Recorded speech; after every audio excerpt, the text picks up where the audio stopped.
Try it yourself, or you could just call Gunlax and save your marriage. Hey, honey, I think I did it.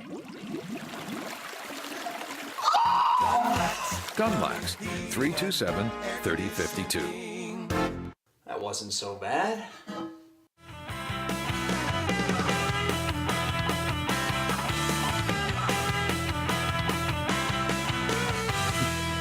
Welcome back to the Renegade Report. I'm Francis Mayer, Sports Information Director for the finest community college athletic program on earth, possibly in the known universe, your Bakersfield College Renegades.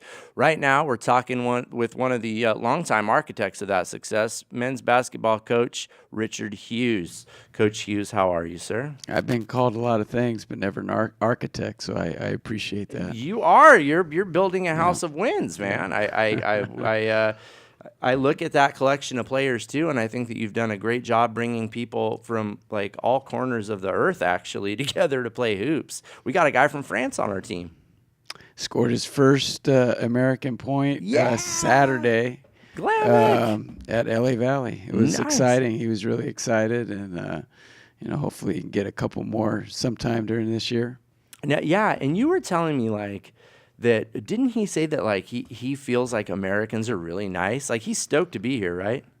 Yeah, I asked him, what do you think of being here? He said, well, the Americans are just such nice people, And in France, if something happened, people would just walk by you. In America, they stop and try to help you. So, dude, see, we need to get refreshing. We might have to have Glamic on as a guest. I'm tired of people knocking America, man. We do a lot of things well here, including basketball. And last night, Coach, let's take a look at some highlights. We'll go back actually to this ball game. Tell me a little bit about what's happening here. Well, we got some cheerleaders. Cheerleaders are there getting us pumped up, but there wasn't a lot to be pumped up early in the game. It was a very low-scoring game. This is highlights towards the end. DJ Woolley had a big second-half performance for us, especially the last 10 minutes in overtime. Look at DeAndre. That was the last block. It was huge, a huge block.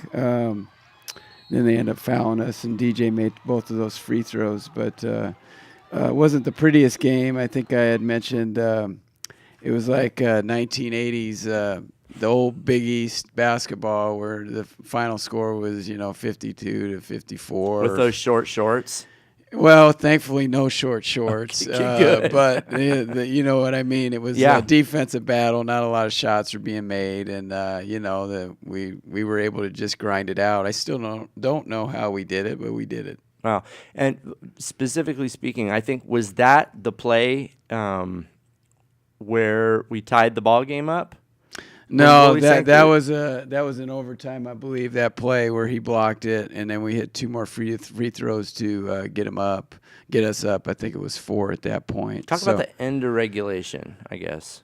Crazy. It's like my mind is just I can't even remember it. I even watched it on film last night. It was so crazy. But we Isaiah Rogers hit a step back 3 to get us within 2. Just an incredible shot. Last time we had a shot like that was about 5-6 years ago. We had a kid that beat Fresno City. Did the bench go nuts? Oh, yeah. I mean, it was huge. And then Jameek Rivera hit a layup to tie it on the next possession. And then, we got to stop at the end of the game to force it to overtime. And now you said Woolley had a huge second half. And last week when you and I talked, we've talked about how, and I've heard you tell other members of the press this, that we need to know how to score without DeAndre. And obviously he's a force, and Meek is a force, but it's like those third and fourth and fifth scorers that we need to kind of get more production out of, right? Right. And, last night, West LA threw everything but the kitchen sink at DeAndre. So they were sending 2 to 3 guys at him. Same thing with Jameek. Whenever he drove, they would really surround him. So, 2 guys last night that really stepped up for us were DJ Woolley and DeMontre Mitchell, who both scored in double figures for us last night. And DJ was really big down the stretch. And DJ, by the way, is what we call Woolley. He's from Inglewood. DJ, yes. Sorry. DJ, named David Woolley, but we all he's know him. DJ. He's DJ. Just reminding the Renegade faithful. We don't know how he got it, but that's what we call him. So, but he was huge. He played well down there when we played him in the first round. And then he was really patient last night. He didn't get a lot of calls in the first half by me. And when we say calls, what do you mean? Like calling his number? Get in the game. Oh, yeah. All right.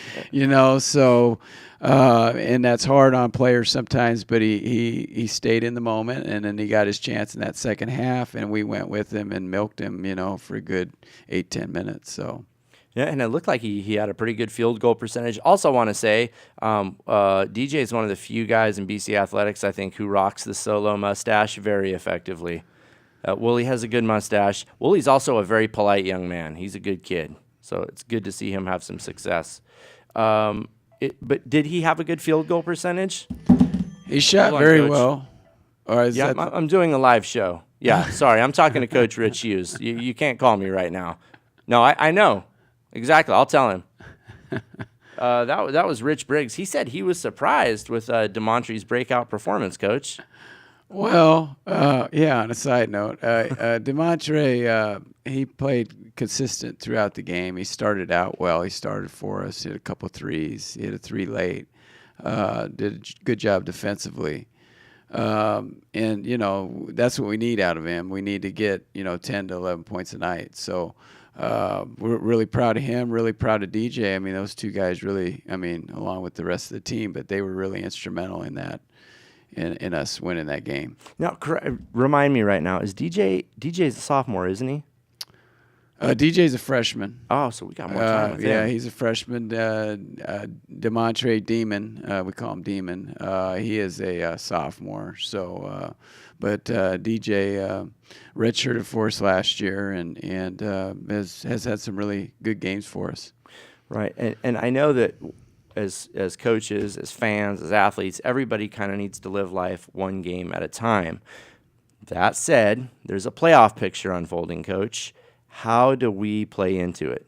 Yeah, don't spoil my day. I'm just trying to enjoy the win. No, we let's know just about enjoy it. the win. Yeah, we know about it. It was big for us last night because they were West LA was one game ahead of us. So, with the wins and losses last night, we have Antelope Valley, who's undefeated. They're number 1. Citrus is 2, who we play Saturday, and they're 6-2, I believe, in conference. And there's a 4-way tie for 3rd, which is Bakersfield, West LA, College of the Canyons, and Santa Monica. So those are the 4 right now. We got to try to distance ourselves from those teams if we can, and that would pretty much secure us of a playoff bid. But we got work to do. We're kind of approaching it with the second round and trying to finish with a really good record in the second round. Right now we're 2-0. So we'll try to get Citrus. We beat them there, and see if we can get to 3-0 in that second round of the conference. Okay.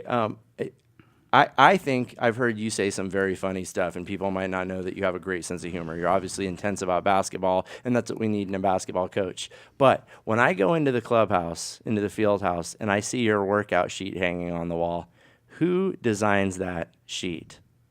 Oh, where sometimes talk about that for a minute.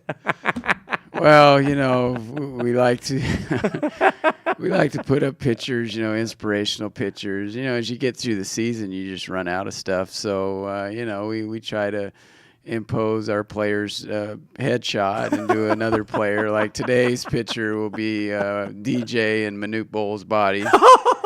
Yes. It's just it takes about a couple minutes, but kids kind of get a kick out of it. And no, because we've had I think we had Neva replacing maybe Manny Pac.